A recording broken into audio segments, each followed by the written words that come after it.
കൗമാരക്കാരായ ഒരു കൂട്ടം വിദ്യാർത്ഥികളെ പഠിപ്പിക്കാനായി യുവകോമളനായ ഒരു അധ്യാപകൻ സ്കൂളിലേക്ക് കടന്നു വരുന്നു. അദ്ദേഹത്തിന്റെ വിഷയം ഫിസിക്സും കണക്കുമായിരുന്നു. അദ്ദേഹത്തിന്റെ സ്നേഹം നിറഞ്ഞ പെരുമാറ്റവും സൗന്ദര്യവും പെൺകുട്ടികളിൽ ഒരു ക്രഷ് ഉണ്ടാക്കി. അദ്ദേഹത്തിന്റെ സൗഹൃദപൂർണമായ പെരുമാറ്റം ആൺകുട്ടികളിൽ ഒരു സ്നേഹബന്ധവും ഉണ്ടാക്കി. അങ്ങനെ ദിവസങ്ങൾ കൊണ്ട് തന്നെ അദ്ദേഹം വിദ്യാർത്ഥികൾക്ക് പ്രിയപ്പെട്ടവനായി സ്കൂളിന് ഒഴിച്ചുകൂടാനാവാത്ത ഒരു വ്യക്തിത്വമായി മാറി. എന്നാൽ ആ സ്കൂളിൽ പഠിപ്പിക്കാനുള്ള ക്വാളിഫിക്കേഷൻ അദ്ദേഹത്തിന് ഇല്ല എന്ന് തെളിഞ്ഞത് ഏതാനും മാസങ്ങൾ കൊണ്ടാണ്. അതുകൊണ്ട് തന്നെ തങ്ങൾക്ക് പ്രിയപ്പെട്ടവനായ ആ അധ്യാപകനെ സ്കൂൾ അധികൃതർ തന്നെ പുറത്താക്കുകയായിരുന്നു. ഞാൻ പറഞ്ഞു വരുന്നത് തണ്ണീർമത്തൻ ദിനങ്ങൾ എന്ന് പറയുന്ന സിനിമയിലെ ഒരു പ്ലോട്ടാണ് എന്ന് നിങ്ങൾ കരുതിയോ? അങ്ങനെ നിങ്ങൾക്ക് തോന്നിയെങ്കിൽ ഒരിക്കലും നിങ്ങളെ കുറ്റം പറയാൻ കഴിയില്ല. കാരണം ആ സിനിമയിൽ ഇതുപോലൊരു പ്ലോട്ട് ഉണ്ട്. പക്ഷേ നമ്മൾ ഇന്ന് സംസാരിച്ചുകൊണ്ടിരിക്കുന്ന വിഷയം എപ്സ്റ്റീൻ ഫയൽസിനെ കുറിച്ചാണ്. ഇതിൽ പറഞ്ഞ തൊട്ടുമുമ്പ് ഞാൻ പറഞ്ഞ കഥയിൽ പറഞ്ഞ ആ അധ്യാപകന്റെ പേര് ജെഫ്രി എപ്സ്റ്റീൻ എന്നാണ്. ആ സ്കൂളിൽ അദ്ദേഹം അധ്യാപകനായി പഠിപ്പിച്ചിരുന്ന സമയത്ത് കൗമാരപ്രായക്കാരായ, അല്ലെങ്കിൽ അതിനേക്കാൾ ഒരൽപ്പം പ്രായം കുറഞ്ഞ ആൺകുട്ടികളോടും പെൺകുട്ടികളോടും അദ്ദേഹത്തിന് ഒരു പ്രത്യേക അടുപ്പമുള്ളതായി പറയുന്നു. ഇതേപ്പറ്റി പലരും പരാതിപ്പെട്ടിരുന്നു. അതായത് പ്രായപൂർത്തിയാകാത്ത കുഞ്ഞുങ്ങളോട് പോലും ലൈംഗികമായ അതിക്രമം അദ്ദേഹം നടത്തിയെന്ന് പരാതിപ്പെട്ടിരുന്നു. എന്നാൽ ഇന്ന് അദ്ദേഹം അറിയപ്പെടുന്നത് അമേരിക്കയിലെ ശതകോടീശ്വരന്മാരിൽ ഒരാൾ എന്ന പേരിലാണ്. പ്രമുഖരായ പലരും അദ്ദേഹത്തിൻ്റെ സുഹൃത്തുക്കളും. എങ്ങനെയാണ് അയാൾ ഇത്രയും പെട്ടെന്ന് ഒരു കോടീശ്വരനായി മാറിയത്? 75 ഏക്കറോളം വരുന്ന ലിറ്റിൽ സെന്റ് ജെയിംസ് എന്ന $63 ബില്യൺ വില വരുന്ന ആ ദ്വീപ് അയാൾ സ്വന്തമാക്കിയത് എങ്ങനെയാണ്? അതിലേക്കുള്ള ജെഫ്രിയുടെ യാത്ര ഒരുപക്ഷെ നമ്മുടെ മനസ്സ് മരവിപ്പിക്കുന്നതാണ്. നിങ്ങൾ ശരിയെന്ന് ചിന്തിക്കുന്ന പലരുടെയും മുഖം മൂടി അഴിഞ്ഞു വീണ ആ ദ്വീപിന് പറയാനുള്ളത് ഞെട്ടിക്കുന്ന ചില രഹസ്യങ്ങളാണ്. ആ രഹസ്യത്തിന് പിന്നിൽ അധികം ആരും ചർച്ച ചെയ്യാത്ത, അല്ലെങ്കിൽ ചർച്ച ചെയ്യാൻ ഭയപ്പെടുന്ന ഒരുപാട് പ്രമുഖരുടെ ആരാധനാപാത്രമായ ബാൽ എന്ന സാത്തനിക് എൻറ്റിറ്റി ആയിരിക്കുമോ? ആ എൻറ്റിറ്റിയെ പ്രീതിപ്പെടുത്താൻ വേണ്ടിയായിരിക്കുമോ കൊച്ചു കുഞ്ഞുങ്ങൾ ഉപയോഗിച്ചിട്ടുള്ള സെക്സ് പാർട്ടിയും നരഭോജനവും? കയറിപ്പോരും ചങ്ങായിമാരെ ബേപ്പൂർ സുൽത്താന്റെ ദുനിയാവിലേക്ക്.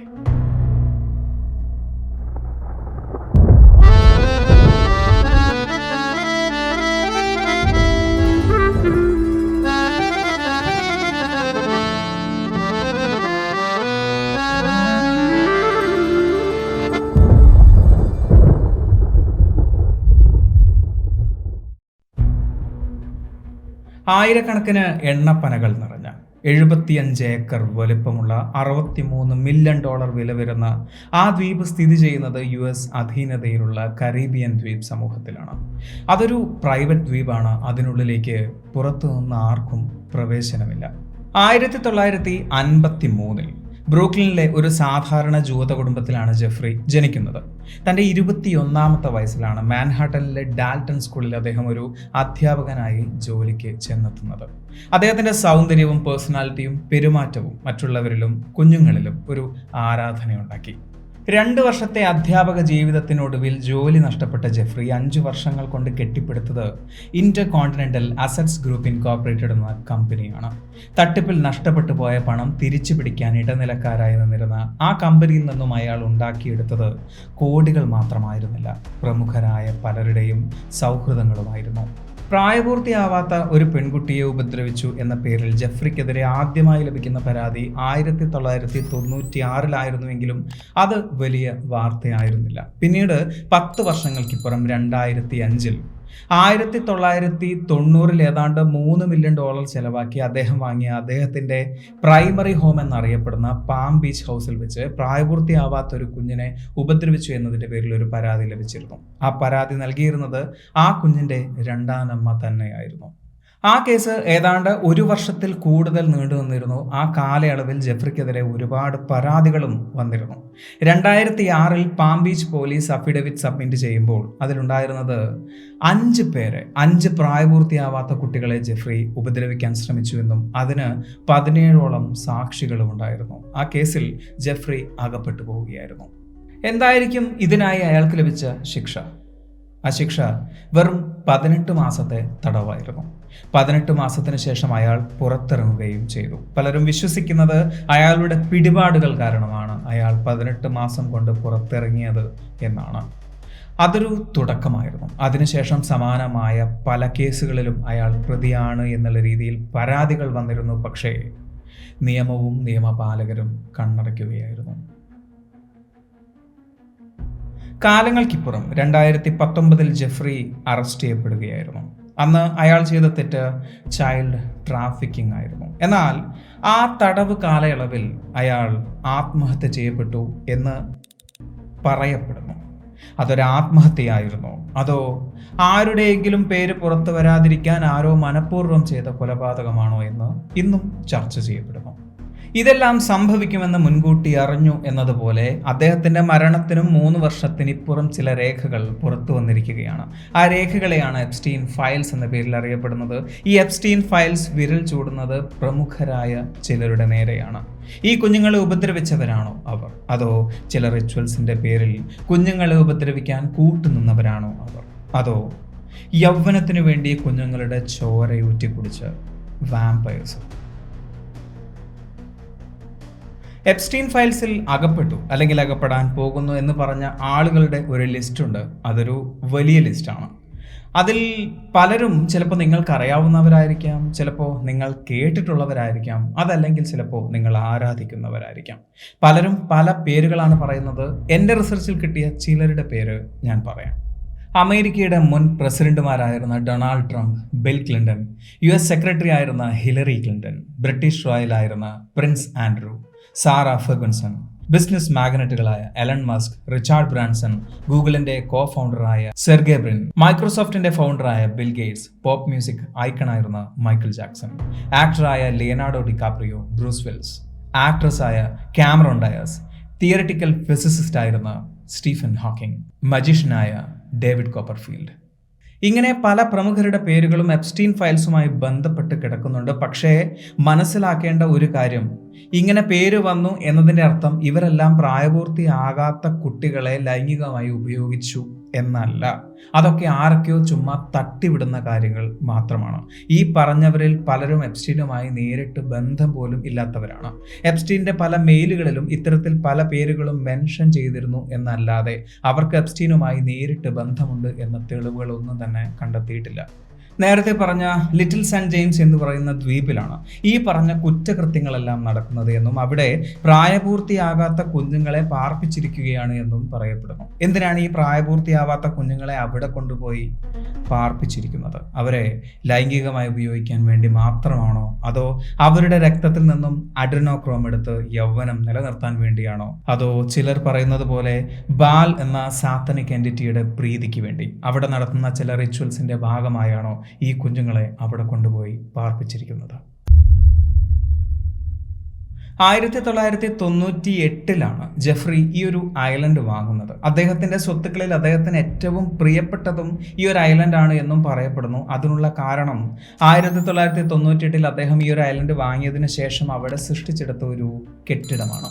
ചതുരാകൃതിയിലുള്ള ഒരു കെട്ടിടം, അതിനു മുകളിൽ ഒരു സ്വർണ്ണ നിറത്തിലുള്ള ഡൂം ആകൃതിയിലുള്ള ഒരു രൂപവും കാണാൻ സാധിക്കും. അതിനുള്ളിൽ എന്താണ് നടക്കുന്നത് എന്ന് ഇന്നും ആർക്കും അറിയില്ല. എങ്കിലും പല ഓൺലൈൻ ഫോറത്തിലും ചർച്ച ചെയ്യുന്ന വിഷയം, അതിനുള്ളിൽ വർഷങ്ങൾ കൂടുമ്പോൾ ചില സെലിബ്രിറ്റികൾ കൂടി ചേർന്ന് ഒരു റിച്വൽ നടത്താറുണ്ട് എന്നും ആ റിച്വൽ ബാൽ എന്ന എൻറ്റിറ്റിക്ക് വേണ്ടിയുള്ളതാണ് എന്നുമാണ്. പല ഓൺലൈൻ ഫോറങ്ങളിലും പറയുന്നത് ബാൽ എന്ന എൻറ്റിറ്റിക്ക് വേണ്ടി നടത്തുന്ന ഇത്തരം റിച്വലുകളിൽ ഏറ്റവും പ്രധാനം ഫ്രീ സെക്സ് പാർട്ടിയാണ് എന്നാണ്. മൊളോക്ക് എന്നും ഈ ഒരു എൻറ്റിറ്റി അറിയപ്പെടുന്നുണ്ട്. 15 വയസ്സിന് താഴെയുള്ള ആൺകുട്ടികളെയും പെൺകുട്ടികളെയും ഇതിനായി അവർ ഉപയോഗിക്കുന്നതായി പറയപ്പെടുന്നുണ്ട്. അതിനായി ഈ ദ്വീപിൽ കാലങ്ങളായി തടവിൽ പാർപ്പിക്കുന്ന കുഞ്ഞുങ്ങളുണ്ട് എന്നും പലരും പറയുന്നു. ഈ പറഞ്ഞതെല്ലാം വെറും കോൺസ്പിറസി തിയറിയാണ് എന്ന് പൊതുവെ പറയുമ്പോഴും ഉത്തരം കിട്ടാത്തൊരു ചോദ്യമായി നിലനിൽക്കുന്നത് റുസ്ലാന കോഷനോവ എന്ന റഷ്യൻ സുന്ദരിയുടെ ആത്മഹത്യയാണ്.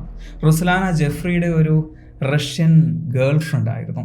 അവരൊരിക്കൽ ഈ ഒരു ഐലൻഡിലേക്ക് ബാലിന്റെ റിച്വലിൽ പങ്കെടുക്കാനായി ചെന്നിരുന്നു. അവിടെ വെച്ച് ആ റിച്വലിന്റെ ഭാഗമായി അവർ ചില കാഴ്ചകൾ കണ്ടിരുന്നു എന്നും അവിടെ നിന്നും അവർ തിരിച്ചു പോകുന്നത് മനസ്സ് മരവിച്ചിട്ടാണ് എന്നും പറയപ്പെടുന്നു. അതിനുശേഷം ദിവസങ്ങൾക്കുള്ളിൽ അവർ ആത്മഹത്യ ചെയ്തതായും പറയുന്നു.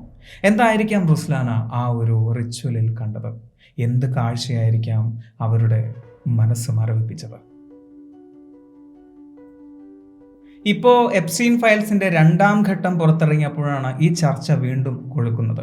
1ാം ഘട്ടം പുറത്തിറങ്ങിയപ്പോൾ നമ്മൾ പറഞ്ഞിരുന്ന പല വിഷയങ്ങളും വെറും ഗൂഢാലോചന സിദ്ധാന്തങ്ങൾ മാത്രമായിരുന്നു എന്ന് പറഞ്ഞ് പലരും തള്ളിക്കളഞ്ഞിരുന്നു. എന്നാൽ അതിൽ ഒരു ചെറിയ ശതമാനം യാഥാർത്ഥ്യമായിരുന്നു എന്ന് 2ാം ഘട്ടം പുറത്തിറങ്ങിയപ്പോഴാണ് ചർച്ചയാവുന്നത്. അങ്ങനെ ചർച്ചയാക്കപ്പെടുന്ന ഒന്നാണ് ബാൽ എന്ന സാത്തനിക് എൻറ്റിറ്റിയെ എപ്സ്റ്റീൻ ഐലൻഡിൽ ആരാധിച്ചിരുന്നു എന്ന് തെളിയിക്കുന്ന ചില സൂചനകൾ ഇപ്പോൾ കണ്ടെത്തിയതായി പറയുന്നു.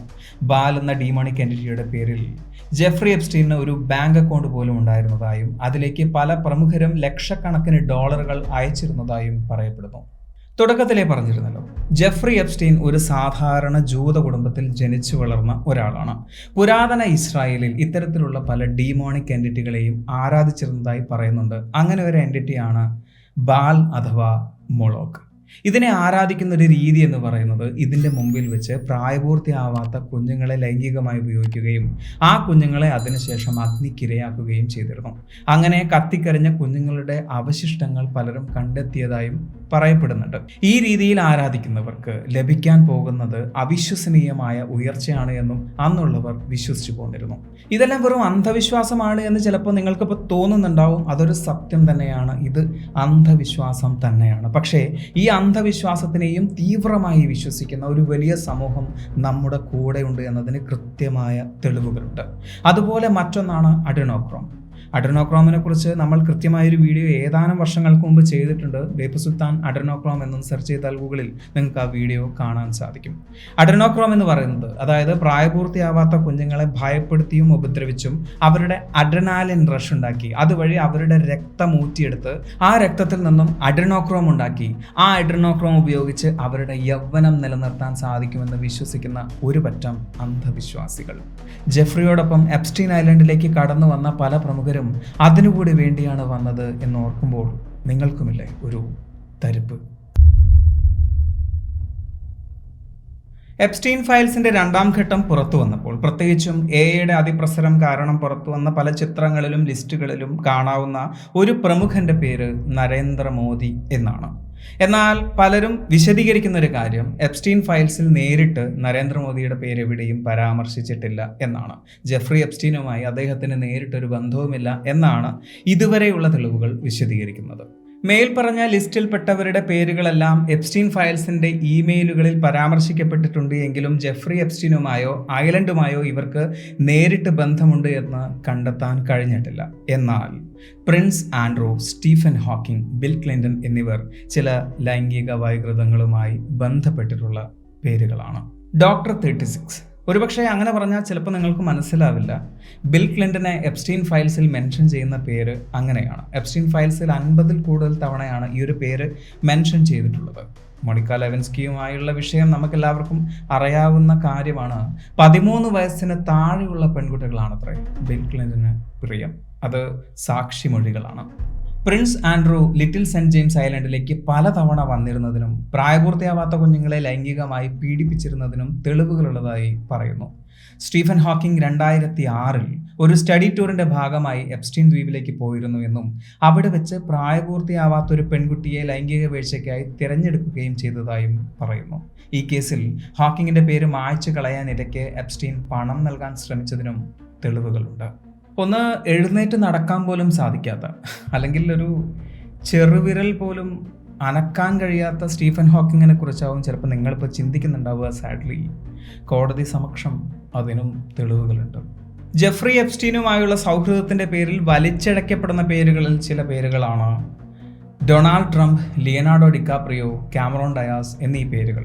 ഇതുവരെ കണ്ടെത്തിയ തെളിവുകളിൽ ഇവർക്ക് പ്രത്യേകിച്ച് റോളൊന്നുമില്ല എന്ന് മാത്രമേ ഉള്ളൂ. ഇനിയും തെളിവുകൾ വരാനുണ്ട് എന്നാണ് പറയപ്പെടുന്നത്, ഏതാണ്ട് ഇരട്ടിയിൽ കൂടുതൽ. അങ്ങനെയെങ്കിൽ ആ തെളിവുകളിൽ ആരുടെയൊക്കെ പേരുകളുണ്ട് എന്നത് ചിന്തിക്കാവുന്നതിനും അപ്പുറത്തായിരിക്കും.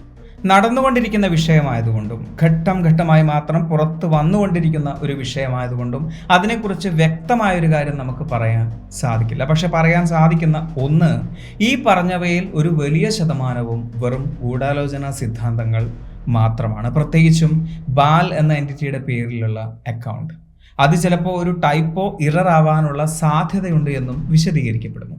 പക്ഷേ ലിറ്റിൽ സെന്റ് ജെയിംസ് ഐലൻഡ് ഒരു യാഥാർത്ഥ്യമാണ്. അവിടെ നടന്നുകൊണ്ടിരുന്ന മനസ്സ് മരവിപ്പിക്കുന്ന കുറ്റകൃത്യങ്ങളും യാഥാർത്ഥ്യം തന്നെയായിരുന്നു. അതിന് പിന്നിൽ ഒരു ഡീമണിക് റിച്വൽ ആയിരുന്നോ അതോ ഡീമണിക് ഹ്യൂമൻ ഡിസയർ ആയിരുന്നോ എന്നത് കണ്ടുപിടിക്കേണ്ടിയിരിക്കുന്നു. കൂടുതൽ അറിയാൻ സ്റ്റേ ട്യൂൺഡ്. ഈ ഒരു വീഡിയോ നിങ്ങൾക്ക് ഇഷ്ടമായി എന്ന് വിചാരിക്കുന്നു. സുൽത്താൻ എപ്പോഴും പറയുന്നത് പോലെ സബ്സ്ക്രൈബുകൾ കൂമ്പാരമാകുമ്പോൾ പരിപാടി ഗംഭീരമാവും. അതുകൊണ്ട് സബ്സ്ക്രൈബ് ചെയ്യുക. അടുത്ത വീഡിയോയ്ക്ക് വേണ്ടി കാത്തിരിക്കുക. അതുവരെ.